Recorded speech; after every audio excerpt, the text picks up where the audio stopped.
Released in 1987 in arcades and 1988 for the Nintendo NES, we have one of my all-time favorite arcade games. And I don't know why it's my favorite. Maybe because in 1987 I really liked the movie Alien.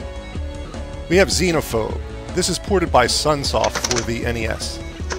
Let's pop it in the old top loader and check it out.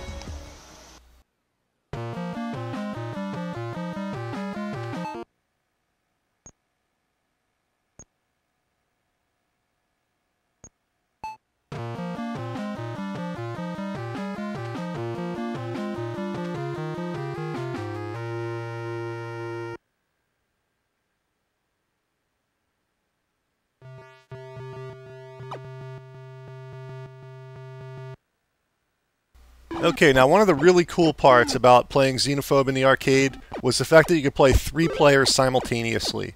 And to accommodate that, they split the screen into 3 segments. So it was essentially one screen that was split in 3 places. It effectively worked like 3 screens, but it was only one screen, so it wasn't all that awkward to look at.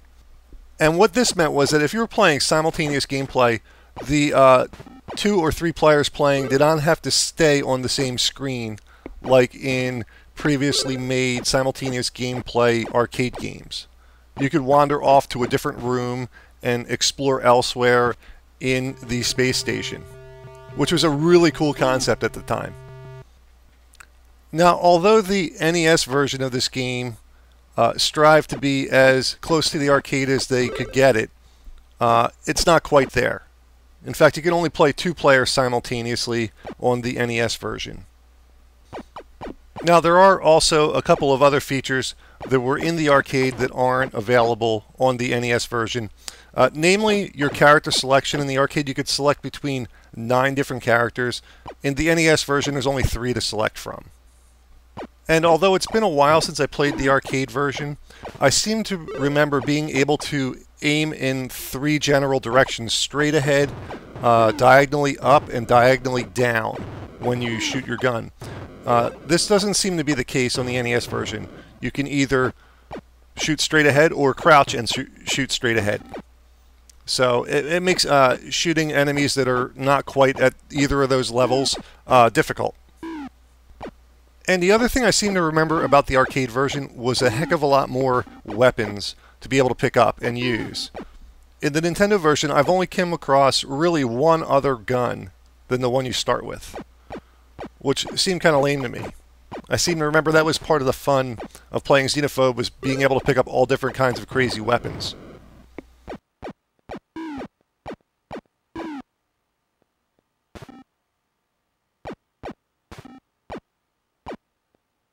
Now, the goal of Xenophobe is pretty straightforward and simple from an arcade aspect.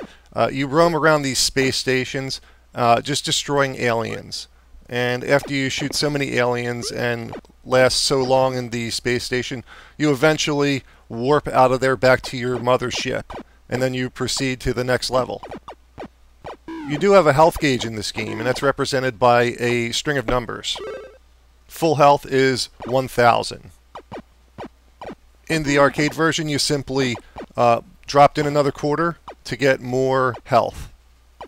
In the Nintendo NES version, though, you have to pick up certain items that give you a certain amount of health.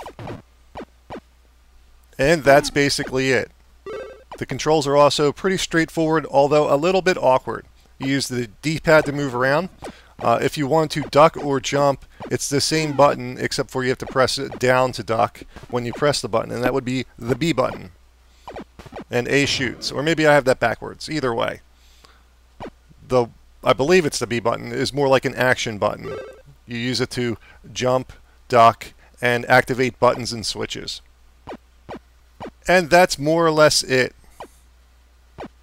All in all, not the greatest Nintendo NES game, but if you're a fan of the original arcade, it's not a bad play. And this game is relatively, not relatively common, but not that hard to find.